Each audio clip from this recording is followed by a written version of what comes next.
We are pleased to be joined now by Utah State Vice President and Director of Athletics, Cam Walker. Cam, thanks for joining us. We appreciate it. No, thanks. First time. This is quite the setup you all have. Yeah, it's pretty new. They just kind of renovated this just this last year, and outstanding facility. And I'm also enjoying the record collection that's on the wall. We've got Otis Redding, Peter Franklin, some good stuff. Pretty impressive by 2026 standards, huh? Yes, very very good. So Cam is joining us here, and we're going to talk the new athletics campaign. On Wednesday, Utah State Athletics announced this new Show Me campaign as the university prepares to enter the Pac-12 conference. The Show Me campaign aims at preparing Utah State to compete financially in the new conference and outlined 6 and 18-month fundraising goals across multiple different areas. This included goals for sponsorships, Blue A Society memberships, season ticket holders, and additional cash and pledges. So just kind of jump into it. One of the things that stuck out to me that I'm not sure I'd really seen before or emphasized in this way was kind of the two different, both the 6-month and the 18-month goals. Just why did you feel it was important to have both that 6-month and the 18-month? Yeah, this is really kind of a modernization for us as a department, and the goal was initially it was how do we get ready for the Pac-12, and then it was clear that 6-month runway was really, really important to have some designated goals for that. But I think we want to show everyone we're not done just when we get in. We're not just here to, we're in, we're good. Once we're in, there's still work left to do. And so I think it was clear to kind of designate and divide those up, but to show that, yes, we need to sprint for 6 months, but that's not over. And then also along the lines of, strategic plans and things of that nature, with as just turbulent as the environment we're in right now, it didn't make sense for us to do something much longer than about 18 months out. A 3-5 year plan, who knows what the world looks like in college athletics at this point, 5 years from now. And so kind of picking something that we could foresee what that might look like and be able to kind of attack in a more present way, I think was important for us. Yeah, so this Show Me plan involves a lot of different aspects of the athletics department and campus. So, you have goals in terms of increasing athletic sponsors and Blue A Society members, Big Blue Club members, season ticket holders, etc. Just why was it important for you to kind of surround this goal with, engaging just different parts of the community and different parts of campus? I think it's really speaking to the point that we need everybody. And so, Blue A Society is our highest donor level society, and not everybody is financially in a position where they can do that. We're certainly grateful for those that can, and we need to encourage more to do that. But on the flip side, you can join the Big Blue Club for $50 a year, which I was told no math would be required, but, is less than $5 a month. And so as we looked at that, whether it was season tickets, whether it was sponsorships, there's businesses of all different size. We wanted to make sure that every business, every fan, every donor, there was something in a way they could participate. And so the collective being, I think it's easy at this point to be like, oh, they need millions of dollars. What difference does my $50 a year? Collectively, if there's enough numbers, it makes significant impact. But it also is just about the buy-in to what we're trying to do and what we're trying to accomplish, and everybody kind of pulling in the same direction, which we need all throughout Cache Valley and even down to the Wasatch Front, from all of our alumni, all of our fans, and even those that aren't alumni or fans yet, come aboard and kind of see what this is all about. So kind of one of those things that was identified as both the 6 and 18-month goals, again, to kind of involve everybody, was the ticket sellouts. So both football and basketball sell out season tickets and keep seeing these sellouts in individual games. Men's basketball this year had a season ticket sellout, I believe, for the first time in their history, and now we've already seen, the most single game sellouts ever. So on good pace for that. But what have you seen this year in kind of those things from the community that makes you think that those goals of the football and men's basketball sellouts are realistic and, achievable, and that can go beyond that? Yeah, I think it's we know that this fan base is passionate. We also know that they want to do things that they haven't done before too. And so when we make them aware, we're getting close to a sellout. Also, the effort on our staff side, some of it's on us to make sure we're pushing and trying to sell more tickets than we've ever sold.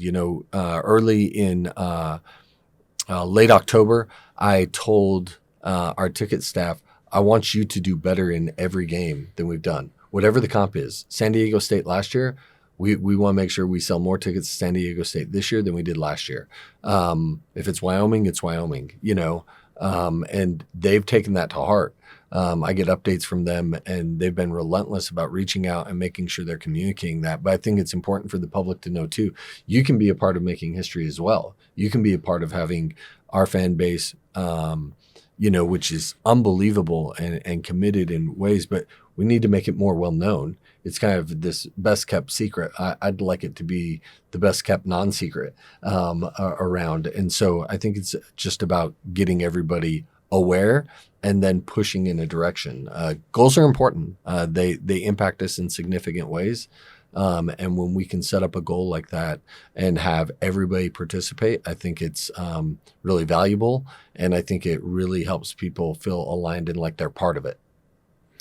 And how does this impact students, and how can students get involved? Because we've seen the Herd really show up in big numbers this year. We just saw this last week, the Herd camping out for 3 days straight for San Diego State.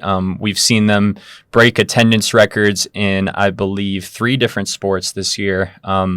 So how can they get involved, knowing that, students aren't as economically, I guess, economically stable, I guess you could say, as the average fan? Yeah, I think with the Herd's been incredible. And those key people, they're camping out from Wyoming to San Diego State on Saturday. It's unbelievable what they're doing. But that group can even be deeper and broader in its appeal to the general student. Despite having as many Herd members there early, we're still struggling to fill in those upper ends. And for students, it's free. So come out, have a great time. But if you're in the Herd, I would say continue to invite and bring friends because there is room. We will find ways to make sure that we are getting everybody in there that we can.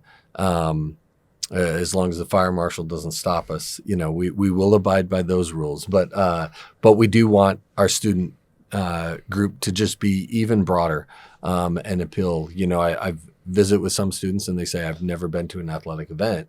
And you don't have to love basketball to know that that's a fun environment in the Spectrum and something that's a pretty good time on a Saturday or on a weeknight. And so I think we just need to broaden that appeal and get even more coming. One of the things you talked about in your opening press conference, back in September, and both with the season tickets and the students, was making it, the environment at football games and things. And one thing you mentioned that kind of really stuck with me is an environment for kids, so that when they go to school, or they're telling their friends about it and things. Especially over Christmas break, there were some games where historically the crowds have kind of struggled. Students are gone and things, but this year that wasn't the case. Just what are some things that you've been able to identify and change in that regard to make it, more appealing for fans to be at games and be able to fill up those games where the students weren't there? Because that was one thing that really kind of took me by surprise. Yeah, I think some of it is just planning, having enough time to say, okay, we're not going to use these tickets for students. We need to get out and sell them. So having more time to plan, and candidly, we could even use more, and we'll work on that as well as we plan. And then some of it's outreach to schools throughout the year, and it may not always be, we have done some things with tickets, but sometimes it's also, this, I hear about some of our Spanish-speaking women's basketball team at Spanish immersion elementary school classes and being committed to helping those students. And now I make a connection. Now I want to attend an event. And then you hope that they come, it's a blast. I mean, I can't imagine that too many walked away from Saturday dissatisfied, being like, I don't know if that was worth it. Right. And so you want to create this experience that, like, That's cool. I've got, kids that are, daughter that's a freshman here. She's over in the herd doing her thing, loving it.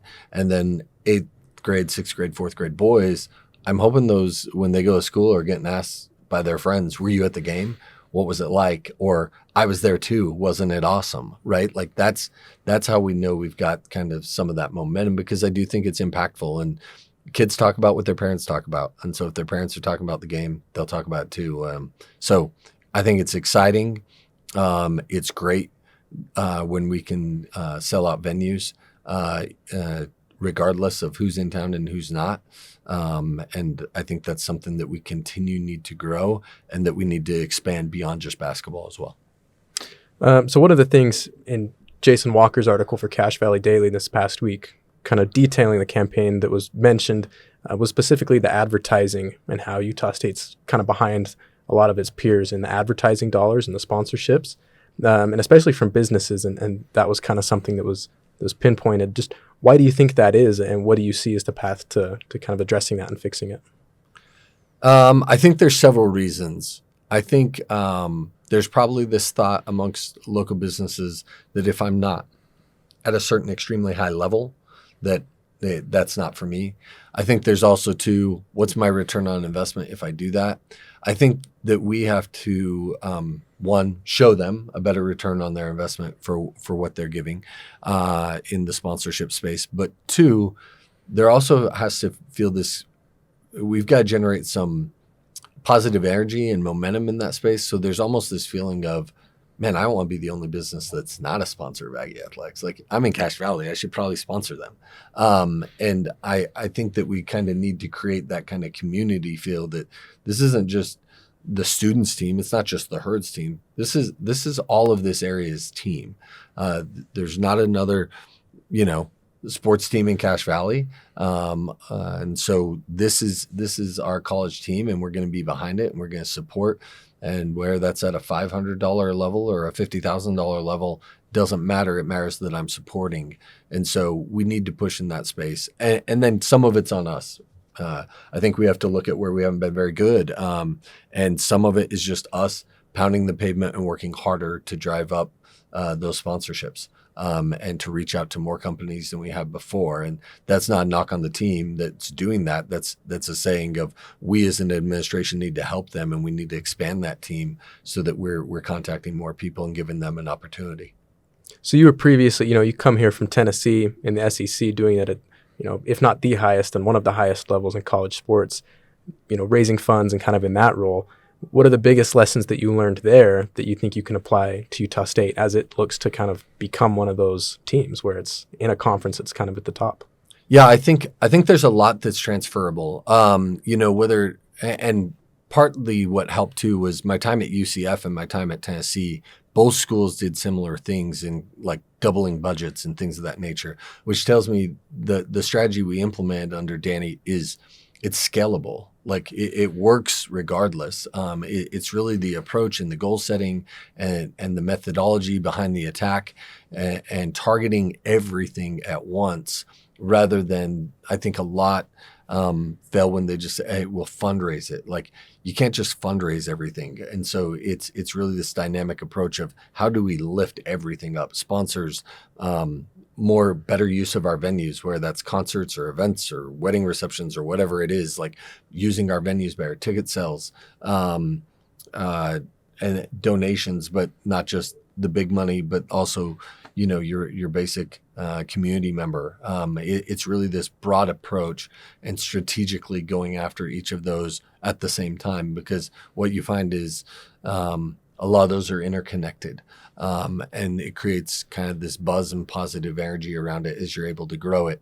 And as soon as you get it, you immediately reinvest it back into the product, which generates more buzz and energy around it. So learned a ton, was surrounded by incredible people at Tennessee.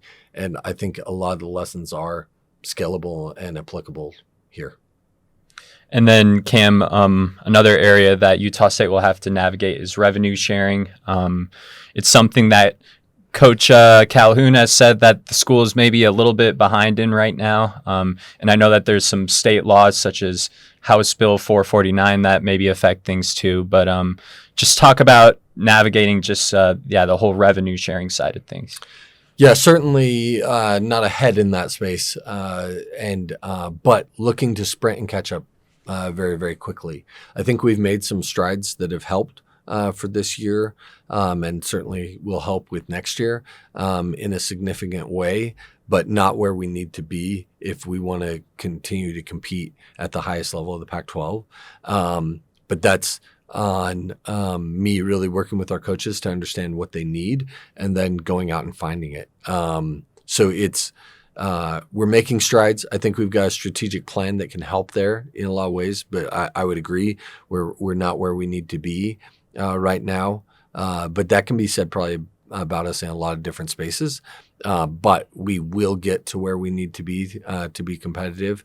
And if we can push forward in that space, it will pay big dividends because there's never been a closer correlation between the revenue generated and the athletic achievement than there is in college sports today. We saw it with Indiana football this year. They invested in football. All of a sudden, they're good at football. That should mean for us, it's easy to get dissuaded of like, oh, it's just all about money. But money spent properly, and I think we have to spend it smarter than everybody else as well, not just get more of it. But if we can spend it smarter than our competitors, that's an advantage too. And so what Indiana and some others have done is show that there's tremendous opportunity to disrupt the status quo right now, and a great opportunity in this space to take advantage of that. So how does this campaign kind of relate to revenue sharing, and how do those two correlate? Because obviously in an athletics department, there's a lot of different expenses and different programs and things and allocations to different things. But how does this Show Me campaign really directly translate to the revenue sharing? Yeah, I think it translates just that way directly. The revenue share, NIL, talent acquisition, whatever you want to call it, who we're putting on our in competition is our greatest asset and needs to be our highest priority. And so as we look, I think you're seeing a lot of departments shift from kind of the facilities arm race of how do we build the Taj Mahal so that recruits will want to come here to no, let's divert that money to NIL and other things so that we can acquire and retain the best talent we can. And we're in the process of that shift. But certainly this campaign dovetails with that hand in hand and really is the impetus for a campaign like this to put us on position to compete with what others are doing throughout the league. So kind of along with that, student fees recently, for anyone kind of looking for more information on all the different student fees, the Statesman has covered it. You can find that on the website. But student fees for athletics specifically, and I was there for your presentation last week, but for those who weren't, almost a $30 increase for student fees per student. And some of the students on the fee board were maybe a little critical in some ways and weren't on board because the mentality that some I talked to is kind of why should students share that burden for something that only benefits 300 student athletes. So potential donors or businesses might have kind of a similar thought, and especially at Utah State where coaches turn over pretty frequently, student athletes transfer and things like that. Just kind of what would you say in response to that, to whether that's students or potential donors or things that maybe see it as that way, that return on investment of, well, why should I have to pay for that when they won't be here, or maybe I don't see that return on investment in a tangible way? I think that we have to change that narrative a little bit. There's opportunity that Utah State doesn't have to be a stepping stone for athletes or coaches, but we have to be able to be resourced at a level where we can chase championships and compensate at the level that's market value. And I think we're building that, and it will take us some time to get there, but we're not going to get there ever by not investing. The other thing I would say in regards on the student side is they are students and they are representing your brand. And anybody that puts the Utah State across his or her chest is representing all of us that are affiliated with the university. They're representing our degrees. They're representing our potential jobs that are out there. They're representing the work and the university and the institution that we love. And that has incredible value, more so than can really be calculated unless you really want to do a deep dive economic impact study, which every time those are done, normally the campuses and communities are blown away by what athletics is generating for both of them. And so I think whether you're a business owner, like if you're a restaurant or a hotel, you can't tell me that you don't do better when Aggie sports is good, and that you don't notice an uptick when we have a big game like Saturday or a home football game. And so there's also just energy throughout campus and the community when your sport teams are doing good. It's a tangible thing that you can kind of feel. Students walk around I saw us when we were ranked. It looked like everybody had put like 3-foot inserts into their shoes. We all walked a little taller, right? It's just this excitement about what's happening, and they represent us. And when you go out to employers, I mean, believe it or not, most employers aren't reading U.S. News ranking reports about the highest rated schools, but most of them pay attention to March Madness. Is that right? Probably not. But it's just the reality of the world that we live in. And so I think that we have to make sure that we understand that value and try and capitalize on it for the benefit of all of us. Cam, last question from me. Just wanted to hear your thoughts on San Diego State, the game last week, and just where it maybe ranks in some of your favorite moments as athletic director at Utah State. Obviously, you've seen teams like volleyball and soccer win Mountain West championships. We've seen gymnastics be nationally ranked. We've seen a lot of great success with track and field as well. But just where does that game, being on CBS, just everything the Herd did and, them showing up loud and early, just where does that rank for you?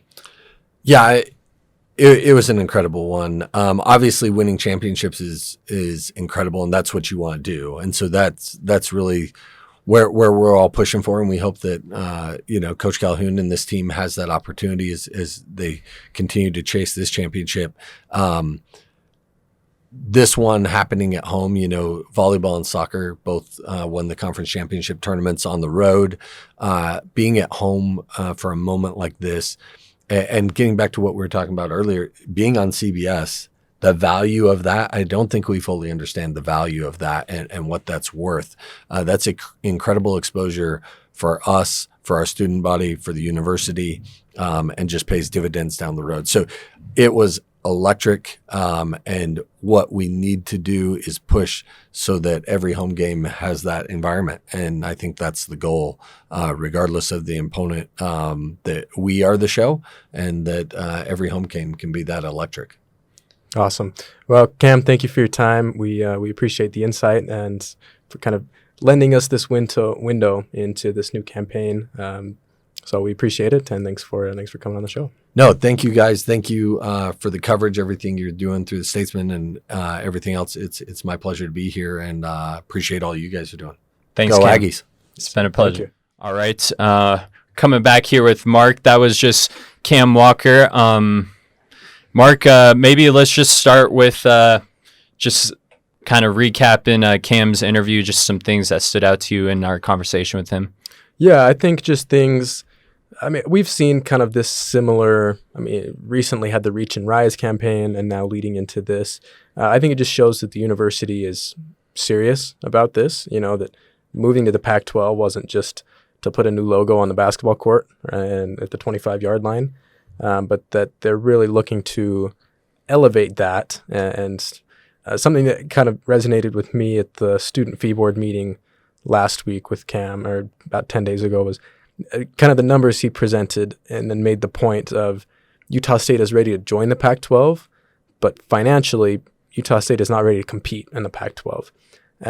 Even with that, Utah State has been able to compete at the top of the Mountain West in most sports, in the last 3 to 5 years. So even kind of being behind the ball compared to their competitors and others in the conference, they've still been able to make up with, whatever it is, better culture, better coaching, better environment. However they do it, they've been able to kind of make up that gap. And I think now this shows a commitment from both, university administration and then hopefully donors and fans that this really is something they're serious about and not just, jumping just 'cause. Absolutely. And I mean, I think the other thing that stood out to me is really if you just continue to show up in the community and ask for their support, especially a place like Cache Valley and Logan, they'll show up for you. And I think a big example of that was, raising $1 million in fundraising at last year's Mountain West Championship. So anyways, thanks so much to Cam Walker for coming in. We got to talk about the other Aggie sports that happened this past week. Let's quickly just get into women's basketball. I don't want to hang around this one too much because quite frankly, the Aggies are continuing to struggle. They've now lost 9 in a row. They just lost to Grand Canyon on Wednesday, 86-66, and then they lost to New Mexico, 58-33. And against New Mexico too, they got pretty much everyone back. Obviously, Marina Asensio, she's out for the year. So, but everyone else is healthy, and they just struggled on offense. And Mark, I don't know if there's anything that stood out to you particularly with that. I think for me, it's just, there's not really any score first sort of players on this team. There's not really any players who have the scorer's mentality of, taking over for 3 to 5 minutes when things are looking rough on offense. I think people would probably think of Aaliyah Gales as a player like that. And actually in that Grand Canyon game, I think it was the Grand Canyon game where she had the career high 24 points. But that's not really her game. And it wasn't even in high school. I think in high school, she averaged around like 13 points per game. What made her a McDonald's All-American caliber player is really her ability to kind of be a utility knife that can, affect the game in a lot of different ways. And she's, I think against that in that New Mexico game, she had, she shot 1 for 11 from the field. We've seen her struggle to shoot at times, but I think it's just the pressure on her right now to really take over the scoring load when really, this team, I think, needs to just find a way to kind of have this equal opportunity offense because I think they have a lot of talent that's capable of scoring at different levels. But there is this connectivity issue on offense that we've kind of talked about all year. And I just think that obviously the injuries didn't help with that. I think that maybe this first game back was knocking off rust for a lot of those players who were out. So I wouldn't overreact too much to this past week with everyone getting back and healthy. But I will say that when push comes to shove and it's just we need a bucket now sort of deal, that's when I get nervous about this Aggies team. Yeah, and I think they're really kind of hurting, especially in that aspect from the loss of Marina Asensio, because, like you said, Aaliyah Gales can be that player, but that's not truly her kind of strength. She's a lot better when there's someone else like Marina who is kind of running the offense, running that point position, and then she is, Aaliyah is able to kind of work off of that. So I think they're struggling partially because of that.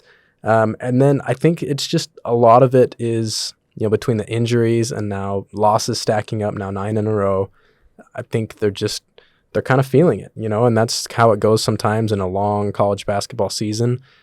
But it feels like that's part of it, like it's every night they maybe don't have that belief in themselves that they did earlier in the season. Earlier in the season, there's a lot of positivity. We've got good players. We've got a good team. We're not finishing 11th.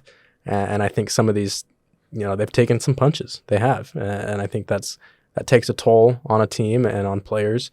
And then the injuries, players coming off of injury, that's difficult to bounce back from and get up off the mat from. So I think just kind of things have stacked up on them. And, in a long college basketball season, they're just trying to figure out how to get through it. So I don't know. It'll be interesting to see where they head from here. They've got Air Force on the road on Wednesday, and then UNLV at home on Saturday, and then they've got a week off. So I think, they beat Air Force earlier in the season at home. Now you've got them on the road. If you can break the losing streak there, just get into the week off and kind of regroup and then, sprint for the last 4 or 5 weeks of the season. But yeah, it just kind of, they're just struggling. It kind of feels like sputtering on offense and really just feels like they kind of lack that confidence, which is a shame because it really felt like this team was kind of coming into form at the start of conference play. They beat Idaho at home and then they beat Air Force, had a loss, and then beat San Jose State. So they won 3 out of 4 and 2 of their first 3 to start the conference play. And then they haven't won a game since that San Jose State game. So, and that was right when Marina got injured. And then some of the other, Aaliyah got injured about the same time. Aaliyah's back now, but things just kind of stacked up. So since that kind of hot streak, things really just kind of haven't gone their way. Yeah, and maybe if you're sort of a cruel fan, you might be like, kind of trolling Coach Brooks now for, early at the year, him spreading the hashtag not finishing 11th, and here they are in 11th. And, it's just, again, I've sort of said this before, but they're kind of having just the year from hell. And it's really, it starts with, early on in the season, it makes sense that they would struggle. Their team is pretty much entirely new.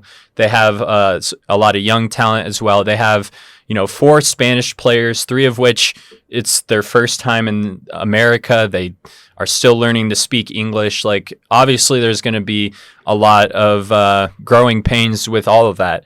And then, right, as you said, right as they're turning a corner, that's when we first see Aaliyah go down, and then Marina soon after, and Rachel Wilson, and pretty much their core of all of their best players on their team. It's not just injuries from, any player. It's injuries from all of the top players on the team.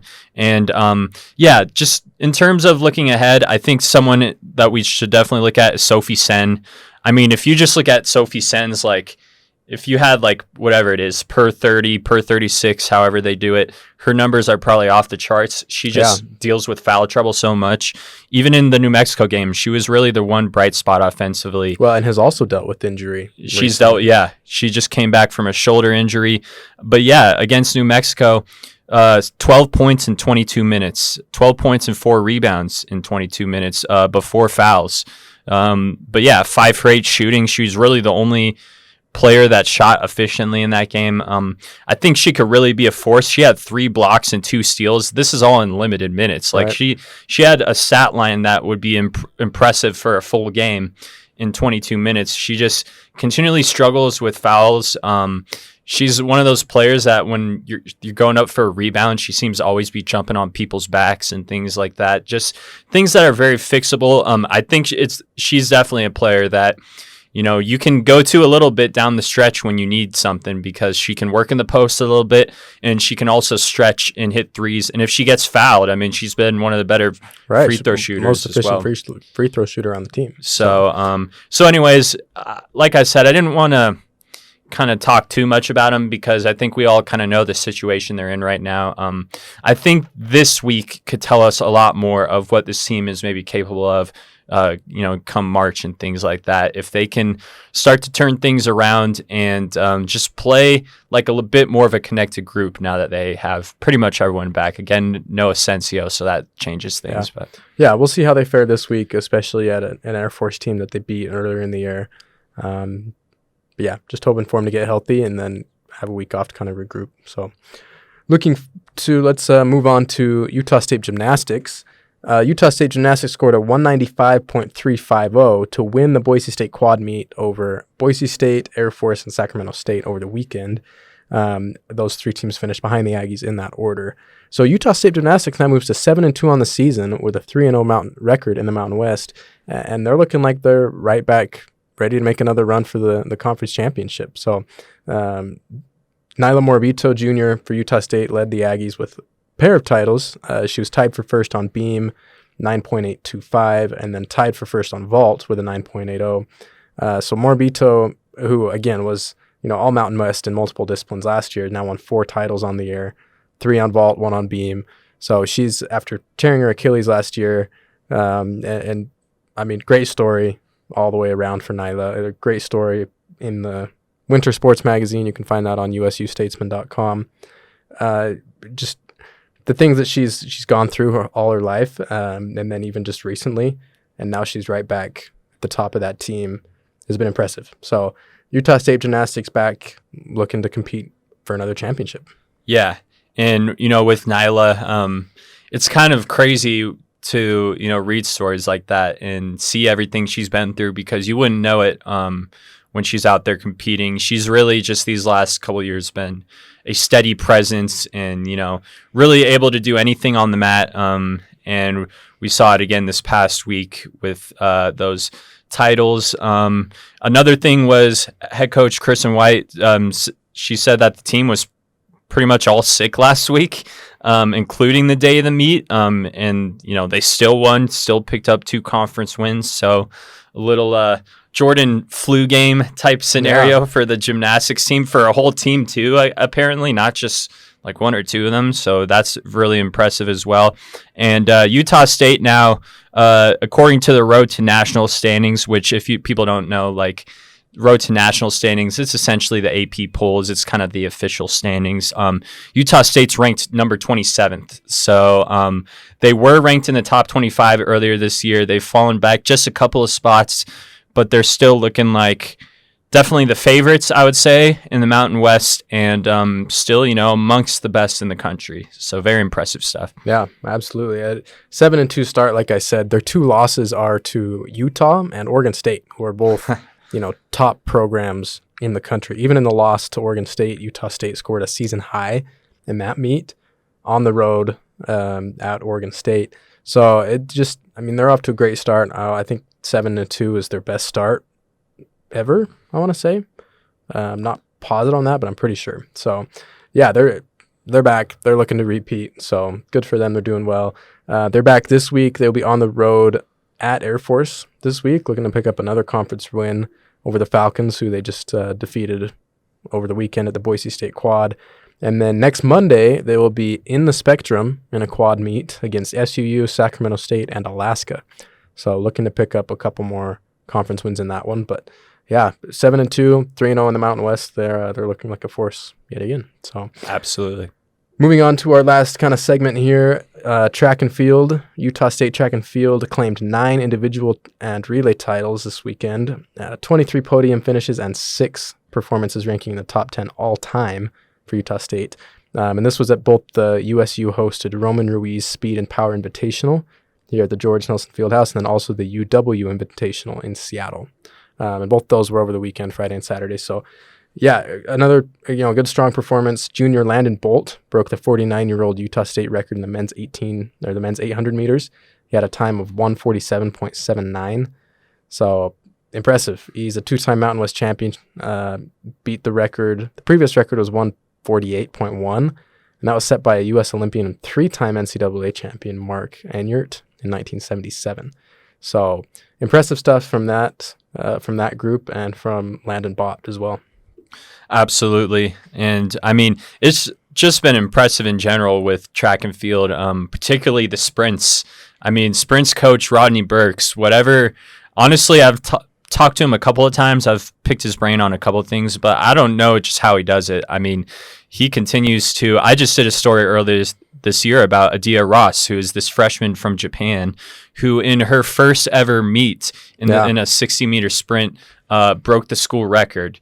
And so impressive stuff from Landon Bott, but really just the continuation of what we've seen from that sprints group. Ayodele Ojo, which I hope I said your name right. I'm sorry if I didn't. But he also just recently broke the school record for the 60-meter.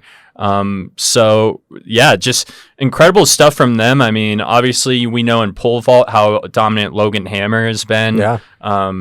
Even people like Shelby Jensen, who's an All-American in steeplechase. I've been kind of telling people this for a while, but I really think that the best kept secret in USU athletics has been track and field, because, if you really dig into everything they've accomplished these last few years, it's really on par with what any other program has done. I think you can make a very solid argument that track and field has maybe been the most successful out of all athletic programs at Utah State. Yeah, they've been phenomenal. So they'll be back, continuing on their season. Not a whole lot of events here in Logan, but they'll hopefully keep doing their thing. So that's our show today. Thanks again for tuning in to the Statesman Sports Desk here on Aggie Radio. Did you know that Aggie Radio has around 90 live shows airing every week? There really is something for everyone, and we're always bringing new music, voices, and ideas to the station. For instance, here on the Statesman Sports Desk, love to have guests. We appreciate again today Utah State Vice President and Director of Athletics Cam Walker joining us to talk about the new Show Me campaign. But you can check out the full Aggie Radio schedule at radio.usu.edu/schedule and see all the shows you've been missing out on. Thanks again for listening to Aggie Radio 92.3 KBLU LP Logan. I'm Mark Greenwood, your co-host, along here with Carson Frost. We appreciate you listening. You can also find us wherever you get your podcasts, the podcast version of the show, and we hope you'll tune in again next week.